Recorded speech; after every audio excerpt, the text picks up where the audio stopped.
pasta set को सेंगेल जोहार इन gammon पिथो माझी आदिवासी सेंगेल अभियान 5 will Karanje sub divisional committee सभापति मयूरभंज जिला ओडिशा आदो इन रिपोर्ट लेकातेगे अब को तलारे सामांगिया जे दाराय कान 21/2/2026 हिलो जहां गमके तिकिना नीति आदर्श लेकाते की दाराय कान रे जहां मातृभाषा दिवस मेना आदो ओंडे झारखंड सानताड़ी राजभाषा हुयुमा और बाकी राज रे आर्टिकल 347 लेकाते द्वितीय राजभाषा रे मान्यता ᱧᱟᱢ आदो सानताली आदो ओना को नोते आले करंजे पाठा सेट को जानवा रे चेष्टा ले चालू का की दाराय कान 21 फेब्रुआरी दो मयूरभंज डिस्ट्रिक्ट रे जहां बारीपदा रे प्रोग्राम सपड़ा कना आदो ओना रे आले बेस्ते चेक लेकर हुई दाड़ेया ओना लगिन होले चेष्टाए ना गलमाराव तलाते और दोसर दो हुयुग कना जहां 21/3/2026 जहां दो अब सारना धर्म कोड नित अब प्राय 15 कोटी आदिवासी सांताल लड़का मुंडा महले नुकु को जहां धार्मिक आजादी बाको नाम कारण ते एटा धर्म करे अब को मेसा काबन कना जहां के दुर्भाग्य रे कथा कना आदो धर्म जुदी मान्यता बाबो नाम इनखान अब हालत अड़ी खतरा रे चला चेदा से भारत दिसम धर्म और भाषा आधार तेगे दिसम चला कना और नोआ माध्यम तेगे मेटा हड़ दो उपरुम चे परिचय नामा मेनखान नितोंगा नोआ स्थिति रे अब केवल गमके सलखान मुर्मू तिकिन के नोआ मारंग एजेंडा जहां चे 15 करोड़ आदिवासी को बांचा रे मेटा किन चेष्टा है कार अब को बांचा रे किन उयहर का आदो ओना लेकाते जहां 21/3/2026 हिलो सारना धर्म कोड रे जहां सरकारी मान्यता ᱧᱟᱢ और मारंग बुरु जहां गिरिडी रे मेनाय उनी 5/1/2023 रे जेमे सिरा मंत्री हेमंत सोरेन जैन कोठने मिल लेकाते ऑल काते एमकात को जे बांगा नोआ मारंग बुरु चे बांगमा पारसनाथ पहाड़ दो जैन को कना मेनते नोआ हो अडी दुर्भाग्य रे कथा कना आदो ओना लेकाते नोआ चे लेका अडी तरुते अब सांताल आदिवासी कोठन पूरा बुरु और जहां तिना के बाकी बुरु को मेना जहां अब को धार्मिक स्थान स्थल को मेता कना बोंगा बुरु को आस्था ओना को अब वापस बो नाम ताकि भारत दिसम रे अब नोआ मेटांग आजादी बो नाम दाड़े ताई बोंगा बुरु रे आस्था और बांगमा धर्म कोड इदी काते आदो नोआ रे इदी काते आले नोडे करंजे ब्लॉक रे आले ले चेष्टा का चेक लेकर संगे ले जारवा काते और बारीपदा रे नोआ मेटांग सेना दाड़े ले दिखावा पूरा मयूरभंज डिस्ट्रिक्ट रे मेटांग मारंग प्रोग्राम लेकाते आदो नोआ इदी काते गलमाराव चला कना और दोसर कथा दो नोआ कि नित हो आबो संताल समाज जे मझी परगना स्वशासन व्यवस्था दो मेना ओना मा सरी गिया मेनखान नित मझी परगना स्वशासन व्यवस्था दो लाहा बदल दो बांगमा लहमो सेट गे चला कना नितोंगा जहां ऑक्टो रे जहां बो नेलनामे ट्रेंड चला कना नोंका कि नय नवंबर डिसेंबर जनवरी नोआ फेब्रुआरी नय चला कना मेनखान नोआ रे दो पूरा यात्रा ओकारे प्राइज ओकारे ऑर्केस्ट्रा ओकारे माने नाइट प्रोग्राम चे डबल तामसा और नोआ करे हारा जुआन कोड़ा कुड़ी को ओकारे बॉल एने ओकारे स्पोर्ट चला कना तो नोंका काते उनको ओलो पढ़ाव गिदर दो पूरा को बर्बाद चबा कना आदो नोआ रे दो व्यवस्था हो पूरा गे बर्बाद गया और मझी परगना रे जहां मझी हो को बेकार गया जुदी मझी आजा बहो होता ठीक ताहे को खान जे अतु रे दो नोआ नोंकाना जे गलत व्यवस्था चला कना नोआ त अब पूरा बो नसाव गड़ी कना और नोआ कारण ते अब उन्नति से बाबो चला कना दिकु दो मी दिन ने प्रोग्राम आय मेनखान तिना गान अब एरिया रे नितोंग जुदी ओड़ा रेम ताहे को ओड़ा अतु एरिया रे दिन के खाली प्राइजम करे स्पोर्ट चे को पता नोंकाना गे चला कना माने गमके तिकिन सीधा सीधे किन मेनतान जे सेता सुकरी रेया नोआ दो बड़ी कथा दो बांग कना सरी गे सेता सुकरी दो बिना नेवताते सेटेरो आय और ओंडे दो चेत हो बांग कना मेनखान अब जहां समाज रे कमी जहां दरायते अब जे रेंगे ओरज होड़ खन अब चे लेकर किसण दाड़े चाहे ताकि अब जाति रे आधार ते ताकि धर्म भाषा भाषा इज्जत आबादी रोजगार ते कि भारत दिसम रे अब मेटांग जतो लेकना होकर अधिकार बन नाम जीने के साथ तो नोंकाना स्थिति ते ᱟᱫᱚ ᱢᱮᱱᱠᱷᱟन ᱟᱹᱛᱩ ᱴᱚᱞᱟ ᱨᱮ ᱱᱚᱣᱟ ᱨᱮᱭᱟᱜ ᱠᱳᱱᱳ ᱜᱟᱞᱢᱟᱨᱟᱣ ᱜᱮ ᱵᱟᱝ ᱪᱟᱞᱟᱜ ᱠᱟᱱᱟ ᱠᱮᱵᱚᱞ ᱡᱟᱛᱨᱟ ᱯᱟᱛᱟ ᱯᱨᱟᱭᱡᱚᱢ ᱯᱷᱩᱴᱵᱚᱞ ᱮᱱᱮᱡ ᱚᱠᱟᱨᱮ ᱛᱤᱱᱟᱹᱜ ᱴᱩᱠᱩᱡ ᱟᱨ ᱦᱚᱞᱟᱱᱟᱜ ᱡᱟᱦᱟᱸ ᱜᱟᱞᱢᱟᱨᱟᱣ ᱪᱟᱞᱟᱜ ᱠᱟᱱ ᱛᱟᱦᱮᱱ ᱡᱟᱦᱟᱸ ᱱᱚᱛᱮ ᱫᱚ ᱩᱲᱤᱥᱥᱟ ᱨᱮᱫᱚ 14-15 ᱫᱚ ᱢᱤᱫᱴᱟᱝ ᱥᱟᱠᱨᱟᱛ ᱯᱟᱨᱟᱵᱽ ᱦᱩᱭᱩᱜᱼᱟ ᱢᱮᱱᱠᱷᱟᱱ ᱚᱱᱟ ᱨᱮᱭᱟᱜ ᱦᱟᱺᱰᱤ ᱴᱩᱠᱩᱡ ᱠᱟᱨᱚᱱ ᱛᱮ ᱦᱟᱺᱰᱤ ᱠᱚᱠᱚ ᱧᱩ ᱠᱮᱜᱼᱟ ᱵᱩᱞ ᱮᱱᱟ ᱠᱚ ᱢᱟᱦᱫᱮᱨ ᱦᱤᱞᱳᱜᱟᱜ ᱨᱤᱯᱳর্ট ᱱᱚᱣᱟ ᱫᱚ ᱵᱚᱦᱲᱫᱟ ᱵᱞᱚᱠ ᱨᱮᱭᱟᱜ ᱠᱟᱱᱟ ᱢᱤᱫᱴᱟᱝ ᱟᱫᱚ ᱟᱵᱚᱭᱤᱡ ᱥᱮᱸᱜᱮᱞ ᱞᱤᱰᱟᱨ ᱜᱮ ᱢᱤᱫᱴᱟᱝ ᱤᱧᱮ ᱞᱟᱹᱭᱟᱹᱧ ᱠᱟᱱ ᱛᱟᱦᱮᱱ ᱟᱫᱚ ᱡᱮᱦᱮᱛᱩ ᱚᱸᱰᱮᱱᱟᱜ ᱟᱯᱰᱮᱴ ᱦᱟᱺᱰᱤ ᱠᱚ ᱫᱚᱦᱚ ᱠᱮᱜᱼᱟ ᱧᱩ ᱠᱮᱜᱼᱟ ᱠᱚ ᱵᱩᱞ ᱮᱱᱟ ᱠᱚ ᱛᱟᱯᱚᱨᱮ ᱱᱩᱠᱩ ᱠᱚᱫᱚ ᱚᱸᱰᱮ ᱠᱷᱚᱱ ᱦᱟᱱᱟ ᱱᱟᱣᱟ ᱠᱚ ᱮᱱᱮᱡ ᱠᱚᱨᱮᱱᱟᱜ ᱪᱮᱫ ᱠᱚᱨᱮ ᱠᱚ ᱢᱮᱱᱟ ᱩᱱᱤ ᱢᱟ ᱮᱱᱮᱡ ᱨᱮᱢᱟ ᱵᱟᱭ ᱢᱮᱥᱟ ᱞᱮᱱᱟ ᱩᱱᱟᱹᱜ ᱢᱟ ᱢᱮᱱᱠᱷᱟन ᱧᱩ ᱢᱟ ᱥᱚᱠᱛᱚᱭ ᱧᱩ ᱠᱮᱜᱼᱟ ᱟᱫᱚ ᱚᱱᱟ ᱠᱚᱨᱮᱱᱟᱜ ᱦᱤᱥᱟᱹᱵ ᱠᱤᱛᱟᱹᱵ ᱠᱟᱨᱚᱱ ᱛᱮ ᱩᱱᱠᱩ ᱠᱚ ᱰᱟᱯᱟᱱᱰᱚ ᱢᱮᱱᱟ ᱢᱮᱱᱠᱷᱟन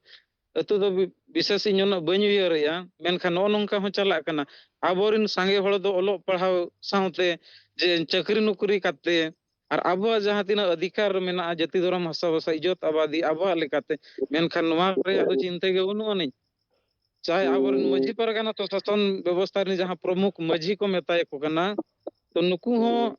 जानवर बराबर लेखा गे सीधा सीधी जुदी मेन गानोआ नुकु जुदी माझी कना अतु नि हेड कना जहां लेका दिकु जाति रेन दो माझी चे चिली हो बनु कोआ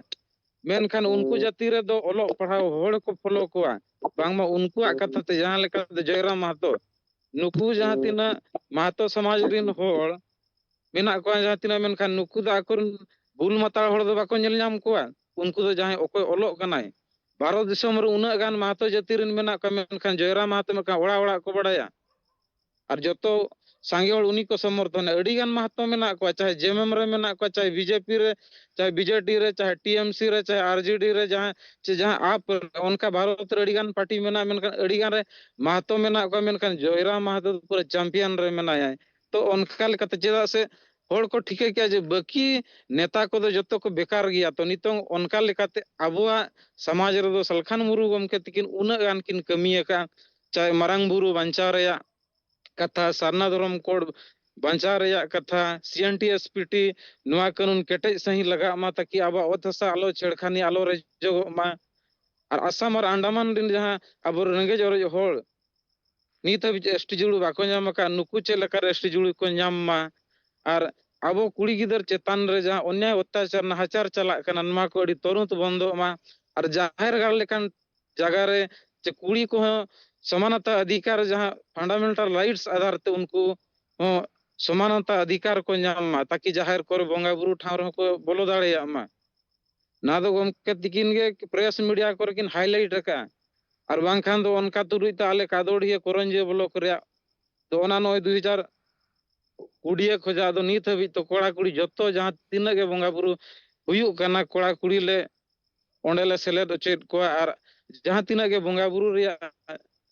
ताय तहन कना ओना को कमी हुई काते जहां तिना भोग को तहन कना ओना को मेनखान उनको सम्मान मर्यादा एम हुयु कना जहां तिना गे बोंगा हुयुआ बिना कुड़ी बेगोर ओका कमी हो बांग संभव कना जहां तिना बोंगा बुरु कमी आदो मेनखान ना बाहा बोंगा को चे नय ना गपा मियांग दो सेटेरो कना अड़ी गान होड़ भीत पोताय को चेद को बाहा को ओड़ा दुआर करे को पूरा को सजाय जहां किरिन बाहा को मेनखान बाहा बोंगा जे ओका कोन हुयु कना जे नो दो सरना धर्म कोड चे परंपरा जहां दो धार्मिक धार्मिक जुदी सरना धर्म कोड बाय नामो आइने खान बाहा बोंगा चे आर जहां तिना गे अड़ी गान बोंगा बुरु को मेना अब असड़िया बोंगा को और उनका के बाकी जहां तिना गे तो नोआ जिनिस को बाय बांचा आदो ओनाते सरना धर्म कोड दो अड़ी जरूरी खाना नितोंगा ऑक्टोर गमके तिकिन जहां किन मेन लेकाते और तेसार कथा दो जे नुकु सांगे होड़ ओल पढ़ा होड़ हो मेना कोआ जहां नितों नंदो कुमार मंडी गमके तिकिन किन लयत तहन कि आबोरिन होड़ मेना कोआ मेनखान उनका दो कोनो चिंता बनु नि चेदा से उनका दो ओना सला दो लेना देना बांगे उनी दो जमन और गापाइन तहना मियांग दिन गुजुआ माने ओल पढ़ाव होड़ हो ओल पढ़ाइन चक्रियन और रिटायर्ड लेन खान तीसिन गुजुआ ओना को कोयो आका और बाकी दो बांगे ते इन मेटा नो समाज नि ओल कनन ओल पढ़ाव होड़ कनन जे आलेरिन होड़ हो मेना कोआ रेंगेज नाचार होड़ उनको चे लेकारिन डेवलप ओचो कोआ नोआ चिंता दो बनु उनी आकोआ दो आदो ओना लेकाते नितोंगा अक्तो रे दो केवल आबो दो आईन कानून और संविधान गे बांचा बोना और बांखान बांचा वाला दो बनु को गमके सलखान मुर्मू तिकिन हमेशा किन मेन गया आदो नोआ रे इदी काते दो इño नासे सजेशन लेकाते नेमेया थाना करे जहाँ तीना गे मेना एसपी खन कलेक्टर को नुकु लोकल थाना को नुकु करो ना कागज को एमो मा कि अब जहाँ मेमोरेंडम को जे आदिवासी समाज रूम बुलु नौकाना को चला कना न्यूज पेपर वाला को और तला तला रे प्रोग्राम को चला मा अतु धारा पासारे और गमके तकिन हमेशा किन मेन गया किंतु इन ओना कमी नितुन पाड़ोनेत गया लीडरशिप रे क्वालिटी कि आबो दो नोडे दो बड़ी जा कमी रे दो बनु बोना लीडरशिप कमी लीडर केटे जुदिम ताहेन खान इन खान बकी चिली हम बाको हिलो दाड़िया और उनकाना कमी इना ब्लॉक रे हुई अकाना इना सुर रे मेटान जोशीपुर ब्लॉक हुईना मेघराय सारे ताहेलना ओंडे मेटांग आसेकार निज उनी दो नित दो बनु या सुदे दिन लगिन सहा संगिना उन जो सरना सगाड़ आसेन जोखे अड़ी उल्टा सीधे रोड़े तान मेनखान आबो ठन किछि एविडेंस ताहेलना आदो मांग हो इन दो जुमरिन मेनतान आबो को लीडर को जहां से बो चला कना किछि एविडेंस दो दोहो काते साब काते चला मा ताकि आने वाला दिन दो प्रॉब्लम आयला हुईमा मेनखान ओनकान जगह रे ओंडे पुलिस ए मेन किया आपे नोआ दो मेना ठीक बापे हुईया सांगे सांगे इन सेटेरना ओंडे खन पाखा पाखी 35-30 किलोमीटर गान लगभग हुईआ सांगे सांगे सेटरना आधा घंटा बांग लगावलाना इन मेताई के अरे इन दो पांच बीड़ चे सब डिविजनल कमिटी मेटांग सभापति सेंगेल निज कनई और तेज नौका नौका नुकु सरना सगाड़ को आसेनेआ नोरे कॉपी में एसडीपीओ को एम का दिया मेनकन आम जे लोकल पुलिस के नाम नुकु आले रिन होड़ेम दालो चेद कोना दो ओका लेकाम कमीया आम चे चक्री का साइन मिया आम नुकु अड़ी तुरंत प्रोटेक्शन एमा कम मेनखान उन जोखे जो जनवरी 1 2000 जा 20-21 रे कथा कना मेनखान उन जोखे सांगे आबोरिन होड़ दो संताल लड़का दो सॉरी संताल को दो पूरा कुनवा वर्षो कना अब दो सरना सगेड़ सेनेत कना आदो ओने उनका कथा जा नंद कुमार मांडी तकिन किन मेन कि आदो ओनते आपे जहां तिना के क्यों जोरिन लीडर को मेना पे हमारे लीडर को ओंडे अडी केटेज ते कमी हुईवा ओनते को आर बांखान आबो दो थीर का हो कमी कना ओका जिनिस आज ते दो बाई कमी कना नोआ दिसम जहां अचुरो कना नोआ किछि ऑक्सीजन नामेआ जे आबो सेरमा को जा मेटांग जहां तेजस ना जहां रश्मि बजा कना ओना कारण ते उनी किछि अचुरो कना तो ओने ओनका लेका गे आबो सनाम लीडर को इन नोआ गिन मेना तो आबो केटेज ताहे कते कमी हुयो और जहाना गे जुदी प्रॉब्लम हुयो कना ओना चितान रे दो आबो शेयर मा मारे लीडर नवा लीडर तलारे और मेनखान दू और दू दो चार गे हुयो और नोआ जहां बड़ी नुकु बड़ी जा जिनिस जहां को हेमु दो आका मेनखान ओना दो तेहेन बांखान गपा दो चाबा गया और आबो जहां तिना गे नोआ जहां होड़ को बुझे कना उनको होड़ बो गाते कोआ गाते कते बो मेता को अरे ओए सरना कोड़ दो दरकार चे बांगे आबरिन गपा में गिदर मेना कोआ जे नुकु आम भाषा आधार ते नितो उड़िया भाषा ते ओला इंग्लिश भाषा ते ओला हिंदी भाषा ते ओलो आय इनखान आमिन मोने तुरी गोटा भाषा दो मेटांग गिदर बोर आडप्ट मुश्किल गया इनखान आबो जहां से 8 शेड्यूल भाषा गमके सलखार मुरुमती किन शेड्यूल आकार बोना तो नवा भाषा ते खान आबा हुई दाड़ेया झारखंड संताली राज भाषा जुदी हुई ना और उड़ीसा रे द्वितीय राज भाषा इनखान आबो भाषा ते गड़ा रे जन्म जहां मातृभाषा को मेता नवा भाषा तो ओलो पढ़ा तो नो आम दरकार से बांगे आयने इनखान उनी चेरे मेना बांग मा तो बाय मेना ओथा साकोन को रेजेट बना सीएन एसटी एसपीटी कानून को बांचा दरकार चे बांगे कुड़मी को आबा जति जुड़ को रेजेट बना तो आपे मझी को काना पे होई नवा को दरकार चे बांगे एखा उनी दो बांग दवाय मेना होई गे मेना आदो नोंका काते उनको दो सवाल हुयुआ कि आपे क्वेश्चन हुयुआ कि आपे दरकार से बांगे आदो ओनका काते कैंपेनिंग लेखान गे बाकी होड़ को बिचारा और मिटा मेमोरेंडम को अतु अतु कर भीत भीत करे उठा लेखान दो ऑटोमेटिक चर्चा और गमके सलखान मुरुम तिकिन किन मेन गया आम मांग जहाना जिनिस गे आम पेपर ते हाईलाइट का ओना पर होड़ को बिचारा चेदा से अब आदिवासी होड़ दो चिंता तो उनिया बहुत एटा रे ओकारे जात्रा पता प्राइजम फुटबॉल एने जहां लेका जियो सिम जते ओडोकेना उन जखे पूरा फ्री के को एम कटा मिर बार महीना गान तो पूरा फ्री ते गैस सिलेंडर हो जते बड़े उडुकेना उन जखे तो पूरा फ्री ते को एम हाट को नितों दो ना गैस सिलेंडर रे हम पैसा इदिया चाहे एयरटेल चे बीएसएनएल सिम चे जियो सिम रे पैसा दो इदी दिया तो आबो को हो नोआ उनको होड़ा बड़ाई दो को बड़ा हांडी बंदो दो ओड़ा ओड़ा को बड़ाया मेनका सलखान मुरुम गमके सरना धर्म कथा मेनिया मरांग बुरु बांचाओ को जति धर्म आशा भाषा चे समाज सुधार नोआ रे आदो कोई हम बाको गलमराया आदो ज्यादा हड़ दो बेमान गया को नुको जहां तिना सोशल मीडिया रे जहां चे मरांग मरांग नाम फोन को साबाका उनको तो केवल एटागा माने जहां से डोढ़ा और गजुग लेकाना जिनिस को नेलेया समाज उतनाव लेकाना दो बांगे मेनखान बखान मिल लेकाते दो अतु टोला रे ओल पढ़ाव होड़ मेना कोआ अतु टोला रे चाकरी बाकरी होड़ मेना कोआ नुई व्हाट्सएप दुनिया कना मिल और मिल ठने शेयर दाड़ेया इन खा उनी ओना नेला अच्छा होय नोंका नोंका दो आम गोड़ो मेताबन तो नोंका तो कमी दो हुई दाड़ेया अदो कथा दो इन नोआगिन मेना देलाबन आबो जहां तिना गे सेंगेल रे मेना बोना साता राज्य सनाम नेता कार्यकर्ता को कम आलो उयरो मा अब सही कमी रे मेना बोना कमी रे स्पीड बढ़ायन खान बाकी दो को हिजुआ और ओना जहां तिना अब पम्पलेट को लिपलेट को जुदी छापा लेखान पेपर करे व्हाट्सएप फेसबुक ट्विटर करे इन खान होड़ को विचारा और तलारे जहां लेका मित अब महामहिम राष्ट्रपति द्रौपदी मुर्मू सांताली भाषाते जहां मेटांग संविधान ये के ओना दिन पूरा आजा प्रेसिडेंट ऑफ इंडिया रे जहां यूट्यूब ताको स्पेशल मेना ऑफिशियल यूट्यूब ओडिन ऑल कना जे सांताली आम सांताली ते जहां नवा आमम उछन कि आमेन खान नवा रे दो चेत लेकाते आले आदिवासी समाज रे दम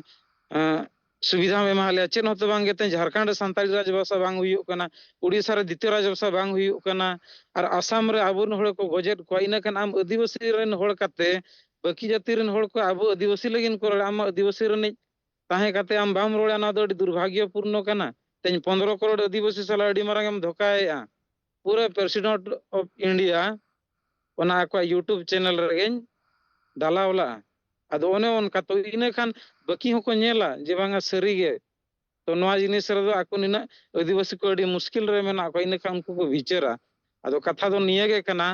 अदो देलाबन आबो नितंग गमके तकिन नाम आर दो हिजु कान दाराय कान जा 21 फरवरी 2026 और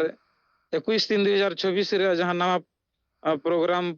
आबो किन सपड़ा कर बना अदो ओना पूरा मेहनत तरीका से आबो नितो कमी तो हुयुआ अनवा रे सांगे होड़ चे लेका रबो गाते कोआ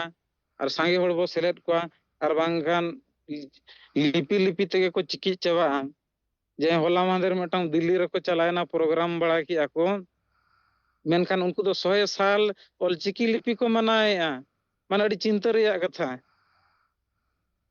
जे भाषा रे आदो बांगे आदो लिपि खन दो भाषा गे नवा दो मारांगा और भाषा बेगर दो ओका हो माने जहाना जिनिस बाय उन्नति दाड़ेया आदो ओना लेका गे तबे गमके मा इन निया गे नोडे खाटतेन तुकम दो कि आमा ताबन सनम को जोहार